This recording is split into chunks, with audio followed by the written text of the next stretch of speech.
Cobertura especial da Jovem Pan News, 19º dia de guerra na Ucrânia. E justamente por conta disso, uma nova rodada de negociação, expectativa do mundo. Vamos conversar a partir de agora com um advogado especialista em direito internacional para analisar esse cenário do conflito e também a possibilidade dos países alcançarem um cessar-fogo. Leonardo Leão, mais uma vez agradeço demais por sua participação. Seja bem-vindo.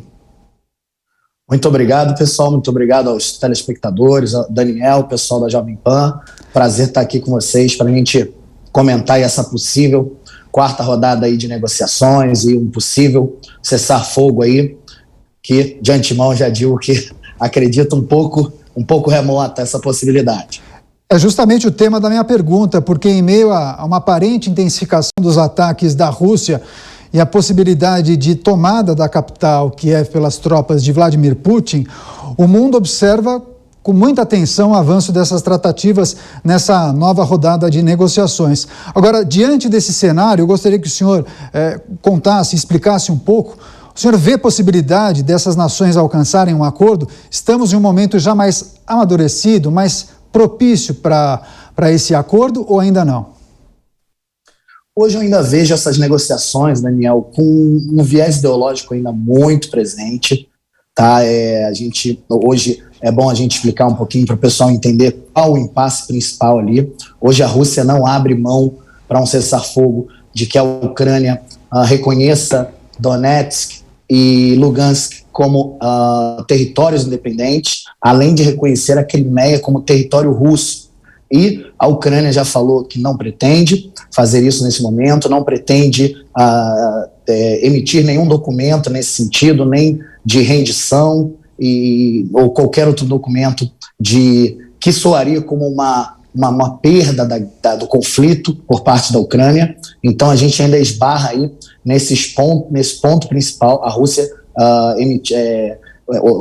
pretende, né, que a Ucrânia assine um documento com uma série de condições, e a gente ainda esbarra na falta de disposição da Ucrânia de ceder, e a gente vê aí ainda essa discussão eivada de um viés ideológico, de nacionalismo e tudo mais, que eu não acredito que nos próximos dias a gente consiga chegar no entendimento, porque ainda está muito flagrante essa questão do nacionalismo e da falta de disposição de ambas as partes de conceder.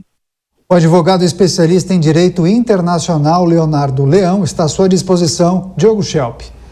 Leonardo, essas negociações são entre a Rússia e a Ucrânia, portanto não envolvem outros países aí que vêm fazendo uma guerra econômica contra a Rússia como punição a essa invasão. No caso de haver um acordo entre essas duas partes, como ficam as sanções econômicas à Rússia? O senhor vê a possibilidade de que os outros países então vejam aí a possibilidade de retirar essas sanções? Sim, a maioria isso vai variar muito. Eu tenho falado muito no popular, onde o calo aperta esses países, né? A gente tem falado, alguns países têm sentido muito, é engraçado a gente falar disso, é paradoxal, mas essas sanções à Rússia também causam problemas, ao contrário, aos próprios países que estão promovendo as sanções. Então a gente vê alguns países europeus, por exemplo, preocupados com essas sanções. A gente vê a Alemanha, por exemplo, profundamente dependente do gás natural russo, e ela, inclusive na reunião do G7, foi contra um corte total na compra de derivados de petróleo russo, porque a Alemanha ainda vive um final de inverno. A Alemanha tem regiões bem frias no seu território que dependem do gás natural russo para aquecimento de residências e tudo mais. A Holanda, por exemplo, ela é profundamente dependente da transferência de divisas internacionais com a Rússia. Então, assim, eu acho que o fim das sanções com o cessar-fogo, ela vai depender muito da margem que esses países têm em continuarem promovendo essas sanções em relação aos produtos russos. Tá? Então, eu acho que vai ser uma decisão individual de cada país e de que forma esse acordo vai ser feito. A gente precisa ver uma disposição da Rússia de ceder um pouco em relação a essas exigências, para que a Rússia saia desse acordo com uma imagem positivada, uma imagem um pouco melhorada em relação ao resto do mundo. Agora seguimos com a pergunta de Marco Antônio Costa. Bom dia, professor. Professor, eu gostaria de tentar compreender, junto com você, a repercussão dos laboratórios biológicos que, né, apareceram aí no noticiário recentemente. E existe uma sugestão, existe a possibilidade de serem aí um ambiente de intervenção dos americanos na Ucrânia com financiamento pelo Departamento de Estado americano. Isso foi apresentado pelos russos numa reunião na ONU. Existe, claro, uma guerra de narrativas, uma guerra de informação, mas é importante que os americanos se manifestem a respeito disso, porque pode sim dar aso à violação de tratados internacionais sobre armas biológicas e armas químicas. Exatamente, isso é uma situação importante. A gente precisa de uma manifestação expressa do governo americano em relação a isso.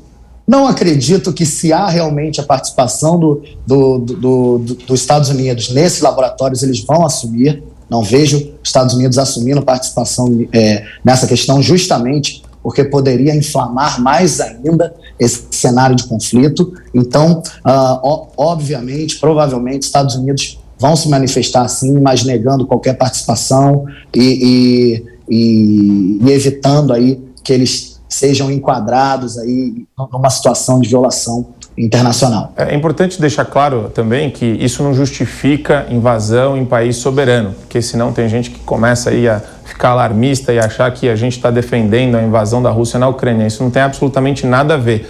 É só mais um fato dentro de vários outros que vão explicar questões complexas relacionadas à geopolítica daquela região, correto? É importante a gente comentar isso, fazer essa análise livre de qualquer viés ideológico. Eu como um militante do direito internacional, eu preciso defender e confiar sempre na solução diplomática, na solução de acordo com a lei. E é importante, eu sempre tenho feito esse comentário nas entrevistas que eu tenho dado. Agora é um momento chave, fundamental para a ONU. A ONU tem se mostrado omissa nos últimos conflitos aí mundiais, e a gente precisa que a ONU venha e marque presença com a sua função principal, com a função que ela foi criada. A ONU foi criada para defender a soberania dos seus países membros, e a gente tem visto violações a essa soberania desses países em sequência, e a ONU omissa nesses casos. Eu vejo um momento chave para que a gente não crie uma situação de insegurança jurídica em relação à soberania dos estados, porque, por exemplo, nesse caso, a Rússia, ela invade, ela promove uma ofensiva armada a um estado soberano, a ONU se mantém, de certa forma, omissa, e a Rússia faz essa invasão violando princípios de guerra, violando tratados internacionais de guerra, tá? A Convenção de Genebra sendo violada de forma sequencial aí. Então, e a ONU não está conseguindo fazer com que essas convenções sejam executadas na prática. Isso pode gerar precedentes muito perigosos para conflitos posteriores de não sanção a violações de guerra. A gente vê claramente, já temos aí notícias de mais de 8 hospitais tendo sido atingidos pelas Forças Armadas russas. Hoje é inaceitável que um míssil ele erre o seu alvo. O armamento militar hoje utilizado pela Rússia ele é avançado, são mísseis com mira infravermelho, que o padrão de alcance ali, a margem de erro é de centímetros. É inaceitável que esse míssil venha atingir um hospital. Então, é muito importante que as instituições como a ONU, as instituições diplomáticas do mundo venham, sim, sancionar a Rússia e cobrar ela por essas violações de guerra. Caso contrário, a gente pode gerar um precedente perigosíssimo de insegurança jurídica em relação a conflitos armados. Agora, doutor Leonardo, já que o senhor mencionou uma série de violações, sempre quando a gente recebe um advogado especializado em direito internacional em meio a esse conflito, eu gosto de questionar em relação às reais chances do presidente russo Vladimir Putin se tornar réu nos tribunais internacionais. Já há elementos para que ele seja levado e julgado por esses crimes de guerra? O que ocorreu até aqui? Todos esses eventos já podem ser caracterizados como crimes de guerra ou ainda não? Seguramente, Daniel, seguramente já existem evidências cabais aí de violações a tratados de guerra por parte da Rússia, do presidente Putin. O grande problema aí, a grande sinuca de bico aí é realmente essa questão do quanto uma pessoa que tem um viés ideológico muito aguçado, que historicamente sobrepuja esses tratados, nunca respeitou esses tratados, como o presidente Putin, o quanto essas sanções podem fazer ele recuar na questão da ofensiva armada, e a ONU se encontra aí nessa situação, nessa saia justa, porque o medo da ONU é ir de forma mais agressiva, ir de forma mais presente ali na questão da sanção às ações da Rússia e acabar jogando aí gasolina nessa fogueira, jogar mais lenha nessa fogueira e a Rússia se sentir mais encurralada e aumentar o poder dessa ofensiva e a gente ter uma escalada do conflito. Então, a saia justa, a situação perigosa aí para a ONU é justamente conduzir essa negociação para que ela possa cumprir as convenções internacionais de guerra, ao mesmo tempo contribuindo para um cessar-fogo. E a gente vê aí o histórico do presidente Putin de que, se ele for sancionado, ele vai querer, pelo contrário, ele vai querer ainda estender o conflito.